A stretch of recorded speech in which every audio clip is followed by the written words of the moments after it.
Oke, dan sana kembali lagi di Otaki masih dengan bintang tamu kita Pak Noval Ardi yang biasa saya panggil Uda, seorang anggota KPU Kota Payakumbuh Divisi Teknis Penyelenggaraan Pemilu Uda ya. Masih ya tetap di sana ya, divisi itu ya. Nggak berkeinginan pindah divisi dah. Sampai saat ini belum. Belum ya, atau pindah apa gitu tingkatan gitu ke provinsi, ke RI gitu. Nah, kalau itu kita jalanin. Jalanin aja dulu ya. Jalanin aja kita ini dulu ya, kita selesaikan dulu yang di Kota Payakumbuh ya, ya. Oke, udah ini pertanyaan yang tadi nih belum udah jawab ya. Rumit nggak ada menjadi anggota KPU ini? Apalagi udah penyelenggara, kemudian KPU ini juga harus diawasi. Ini rumit nggak ada? Apalagi diawasi ini. Ini jujur aja, setiap orang yang diawasi ini pasti merasa kurang enak kita. Kayak udah pacaran dulu lah di Bandung kan, ketika udah datang ke rumah pacar lalu diawasi orang tuanya kan. Nah, gimana ada? Bisa ya korelasinya ke situ ya? Bisa. Bisa. Baik, saya coba jawab lagi. Rumit nggak? Kalau rumit itu, sebenarnya kalau bagi penyelenggara pemilu itu, kita cuma dituntut itu, yang pertama itu patuh. Patuh. Semuanya sudah ada aturannya. Ya. Kita tinggal menjalankan aturannya itu sebaik-baiknya. Oke. Nah, jadi intinya pertama, pahami aturan, pahami regulasi, dan jalankan sesuai dengan apa yang diatur. Itu yang pertama. Kalau kita sudah mengikuti itu, rasanya tidak akan terlalu rumit menurut saya. Terlalu rumit ya? Tidak terlalu rumit, karena semuanya sudah ada diatur, ada juknis, juklaknya sudah diatur semua oleh pimpinan kita di KPRI. Dari RI ya. Ya, jadi intinya pahami regulasi, laksanakan sebagaimana mestinya. Insya Allah itu tidak akan rumit. Sesuai waktunya juga ya. Iya, tepat semua waktu. regulasi, waktu dan tahapannya harus sesuai. Nah, masalah diawasi. Oh, diawasi ya. Nah, ini pertanyaannya kalau agak sensitif nih. Iya, ini sensitif bagi sebagian orang ya. Iya. Kalau bagi saya pribadi itu tidak ada masalah. Tidak ada masalah. Ya, kita berjalan dengan regulasi kita dan kawan-kawan dari pengawasan itu juga mereka menjalankan tupoksinya masing-masing. Iya, benar. Ya, bagi saya pribadi adanya kawan-kawan dari pengawasan Bawaslu itu mendukung, support, membantu sebenarnya. Jadi yang kita namanya manusia tentu nggak ada yang sempurna ya, nggak ada yang sempurna. Terkadang kita sudah baca regulasinya, sudah pahami, ternyata pas praktek di lapangan ada yang luput misalnya. Mereka mengingatkan lah, mereka mengingatkan, meluruskan. Ada tahapan, kawan-kawan sepertinya ini ada yang terlewat ya. Oh, kalau nggak salah aturannya seperti ini loh. Nah, di situ kita jadi diingatkan, jadi nggak, bagi saya itu tidak menjadi sebuah permasalahan, diawasi, bahkan membantu ya. Oke, kalau mungkin dari komisioner dari KPU Kota Payakumbuh sangat mengerti, tapi kan ada kendala ketika di jajaran bawah ini yang dari KPPS, PPS, PPK, kan belum tentu mereka semuanya paham. Mungkin saja mereka risih ketika diawasi oleh teman-teman dari Panwascam, PPL dan segala macamnya. Kemudian cara Uda atau dari KPU untuk menjelaskan kepada yang di bawah ini gimana? Misalnya itu ada yang dari Bawaslu mengawasinya, kalian menghindar aja lahnya atau marahin aja gimana? Atau ada solusi lain supaya di lapangan ini tetap sinkron? Saya dari setiap tahapan yang dijalani, dilaksanakan, itu satu hal yang wajib loh yang saya sampaikan kepada kawan-kawan ad hoc ini ya. Nah, setiap tahapan koordinasi dengan kawan-kawan jajaran Bawaslu. Koordinasi dulu. Tanpa mereka kita mungkin ada yang luput. Mereka mengingatkan loh, membantu sebenarnya. Mereka juga membentengi kita dari kesalahan-kesalahan. Mereka mengingatkan, mereka mengawasi. Dengan ada yang mengawasi, tentunya kita juga paling tidak kita harus lebih hati-hati loh. Lebih hati-hati. Jadi bagi saya kalau dengan adanya Bawaslu itu tidak masalah, dan di kawan-kawan penyelenggara ad hoc saya selalu sampaikan setiap tahapan. Jangan lupa koordinasi dengan kalau PPK dengan Panwascamnya, kalau PPS dengan PKD-nya, atau PPL ya dulu bahasanya. Dan saya selalu koordinasi. Itu yang penting. Komunikasi itu harus jalan. Itu intinya. Nah, ini selama udah nih ya. jadi penyelenggara, apalagi yang sekarang udah di Kota Payakumbuh ya, di KPU ya. Pernah nggak berurusan dengan DKPP yang udah pribadi ini? Oh. Ini kan DKPP ini yang paling atas nih. Masalah klasik ya. Iya, Dewan Masalah Kehormatan klasik. Penyelenggara Pemilu. Ini kan yang mengisi DKPP ini kan orang-orang yang sudah mumpuni ilmu di bidang pemilu kan. Pernah nggak berurusan secara pribadi? Kalau berurusan dengan DKPP pernah ya kami. Pernah. Saya pernah berurusan DKPP. Sebelum saya jawab, saya jelaskan dulu ya sedikit ya. Ini perlu saya sampaikan loh. Iya, boleh. Apresiasi sebenarnya. Sebenarnya masyarakat Kota Payakumbuh, peserta pemilu di Kota Payakumbuh sudah melek tentang demokrasi. Benar. Sudah tahu tentang regulasi mereka. Sudah pintar terhadap proses demokrasi bagaimana yang seharusnya. Ya nggak apatis ya, nggak masa bodoh ya. Iya, mereka sudah paham sebenarnya. Jadi mereka ketika ada merasa dirugikan, mereka sudah tahu kemana harus mengadu. Oh gitu ya. Ya. Itu buktinya karena mereka sudah, oh ini saya merasa dirugikan. Mereka menganggap mungkin penyelenggara ada yang mungkin anggapan mereka tidak adil, tidak baik. Mereka sudah tahu melapornya ke Bawaslu atau melapornya ke DKPP. Dan dua-duanya saya sudah pernah berurusan. Pernah berurusan kami. Iya. Dan alhamdulillah sejauh ini setiap laporan itu hasilnya adalah pemulihan nama baik. Oh gitu. Dipulihkan lagi. Dipulihkan dengan putusan. Jadi dengan adanya pemulihan nama baik berarti kami tidak melakukan kesalahan.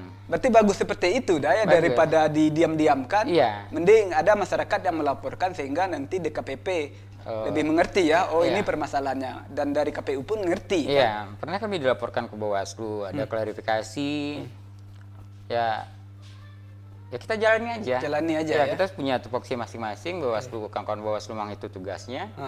Ya dilakukan dicermati permasalahan. Ya. Ada tanya jawab di bawah sumpah loh. Iya.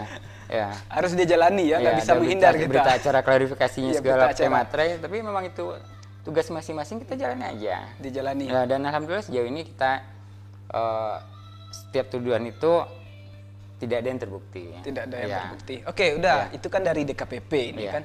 Nah, ini dari masyarakat ini. Selama udah menjadi penyelenggara, khususnya lah yang di KPU Kota Payakumbuh ini.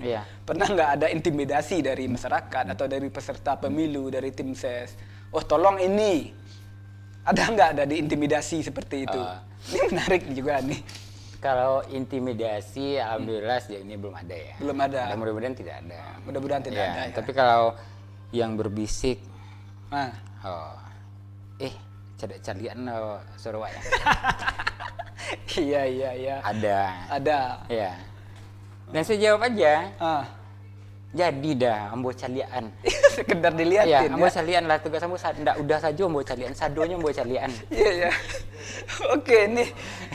Benar kan? Benar. Memang tugas saya melihat-lihat suara mereka supaya jangan bergerak, jangan ada yang berubah, jangan ada yang hilang atau ditambah. Nah, yang nyoba-nyoba pendekatan, nelpon, dah saya mau datang ke rumah nih, bawa martabak, bawa gorengan, bawa ini itu. Padahal mereka ini peserta pemilu ini atau tim ses. Ini ada nggak ada yang nyoba-nyoba nih?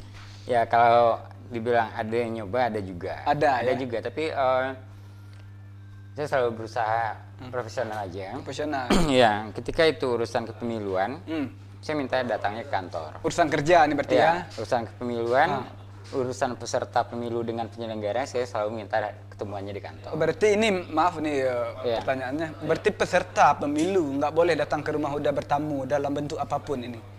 Nggak ada juga yang melarang seperti itu. Nggak melarang? Nah, kalau peserta pemilu datang ke rumah, kalau urusannya pemiluan, seperti tadi saya arahkan, kalau urusan ini kita di kantor aja ya. Di kantor ya? Kita ada sekretariat, ada notulensinya juga, ada hadir. Ada. Tapi kalau urusan silaturahmi, sebelum menjadi penyelenggara juga kadang kita sudah dekat gitu. Iya. Berarti benar sebenarnya ada kode etik yang harus dijaga. Ada kode etik yang harus kita jaga, iya. Walaupun nanti ujung-ujungnya kita dikira sombong atau dikira apa, ya gimana lagi, ini aturan kita, kode etik tapi kita. Itu bagaimana kita menciptakan triknya aja ya. Kalau menjelaskan kepada orang-orang yang pengen bertemu atau masyarakat atau peserta yang ingin bertemu itu, kalau memang posisi saya seperti ini loh. Gitu. Seperti ini. Nah, kami seperti yang Bung Rio ketahui kami harus netral, ya, harus terlihat adil, netral ya. harus adil, harus netral. Memang kewajiban kami menyampaikan seperti itu. Dan alhamdulillah sejauh ini seluruhnya menerima. Iya. Seluruhnya menerima. Yang jadi persoalan kan begini, sebelum udah menjadi penyelenggara, Ya. teman-teman atau sanak saudara ini kan banyak. Ada yang menjadi peserta pemilu. Iya, banyak. Di sana lah terjadi konflik ya, konflik batin lah istilahnya. Ini gimana ya? Berarti memang harus diarahkan ke kantor KPU ya, Ya, kalau urusan kepemiluan, saya selalu mengarahkan kita bertemunya di kantor aja. Di kantor KPU ya. Ya. Oke, udah. Nih ada juga pertanyaan, banyak sih pertanyaan yang ingin saya tanyakan, tapi karena keterbatasan waktu ya. Iya. Tapi masih ada loh durasi kita. Siap, siap. Oke, udah nggak merasa kapok gitu udah menjadi penyelenggara. Nah ini maaf kata nih di luar sana, Iya. bukanlah di daerah kita. Ada yang di demo lah kantor KPU-nya. Udah nggak merasa mental udah drop, jatuh nggak ketika melihat situasi seperti itu? Ya sejauh ini saya masih fan aja ya, masih Fan semangat aja ya. ya. Masih Semangat menikmati pekerjaan saya, amanah yang diberikan kepada saya. Terkait adanya di daerah lain yang kantor KPU-nya dibakar, Ada demo, ya. saya anggap itu adalah Dinamika aja dinamika, ya? Iya. itu resiko pekerjaan. Resiko Semua pekerjaan. pekerjaan itu pasti ada risikonya. Oh gitu Ya, ya. tapi alhamdulillah untuk Sumatera Barat khususnya Payakumbuh, seperti yang saya sampaikan tadi, masyarakat kita sudah pintar. Iya, nggak ada yang demo ke Nggak kantor, ada nggak yang ada demo. ya. Mereka sudah tahu ketika ada keberatan, merasa dirugikan, mereka sudah tahu kemana tempat Oke. menyampaikan keberatannya. Nah, di KPU itu untuk menerima keluh kesah masyarakat itu disediakan tempat atau gimana caranya, ada? Kita di kantor itu ada yang namanya RPP, RPP? Rumah Pintar Pemilu. Oh, di sana Ya, ada ruangan khusus. ada ruang khusus kami siapkan ketika siapapun yang ingin berkomunikasi, konsultasi terkait Diskusi ya. kepemiluan atau sekedar pengen belajar bagaimana kepemiluan, kami menyiapkan yang namanya RPP tadi, Rumah Pintar Pemilu. Iya. Itu terbuka untuk Terbuka. siapapun. Oh, gitu ya. Mulai dari tingkat pelajar. Iya. Nah, salah satu program kami juga yang sudah kami laksanakan adanya KPU Goes to Campus Goes to atau Campus, Goes to Go to School, School, ya. Adanya kami support kegiatan-kegiatan pemilihan ketua OSIS-nya. Nah, di situ kita masuk juga menjalankan program kita pendidikan bagi pemilih pemula. Oke. Nah, kita buat seperti ada beberapa SMA, tingkat SLT, ada SMP melakukan pemilihan OSIS, kita buat seperti Pilkada Mini. Pilkada mini. Ya, Oke. kita berikan BIMTEK. Ada baru-baru itu ya, ada ya. Pilkada mini ini Iya. untuk sebelum-sebelumnya kan Pemilihan belum ya? Untuk pemilihan OSIS. Oh, sudah ada sih, tapi masih dengan ala-ala mereka. Oh, nah, iya. sekarang kita arahkan ini buat TPS-nya, misalnya ada 3 tingkatan, Oke, 3 kelas, menarik, buat ya. 3 TPS. Tolong dibentuk KPPS-nya juga, Itu yang saya- berperan sebagai iya. KPPS 7 orang. Ada saksi dari calonnya juga. Kita arahkan seperti itu. Jadi Itu mereka saya- ketika sudah waktunya, sudah cukup memenuhi syarat, cukup umur untuk menjadi penyelenggara, mereka sudah ada bekal. Oh, dulu saya di BIMTEK seperti ini loh. Nggak canggung lagi Nggak mereka. canggung lagi. Dan juga Ah, saya sudah menemukan beberapa kali di sana banyak orang yang terbuka matanya. ah. Ternyata seperti ini loh pemilu. Oke, itu cerdik juga KPU ya. Iya. Selain dari mengajari, juga mengedukasi dan apa istilahnya itu memperlihatkan. Memperlihatkan seperti ini loh Ini. pemilu. Jadi penghitungannya harus diawasi, ada yang mencatat, ada yang mendokumentasikan, ada yang berperan sebagai saksi, saksi haknya seperti ini, Iya. pengawas haknya seperti ini. Mereka, oh gitu ya, banyak lah.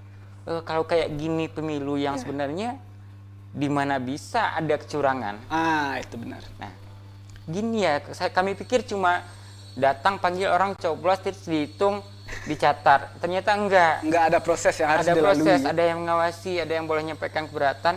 Kalau kayak gini di mana peluang kecurangannya? Banyak loh masyarakat ya. Seperti Itu. guru-guru. Saya kepikiran cerdik KPU. Iya. Pantas saja banyak anak-anak yang tamat SMA ingin daftar ke PPS. Ini cerdik KPU Iya. di sini ini.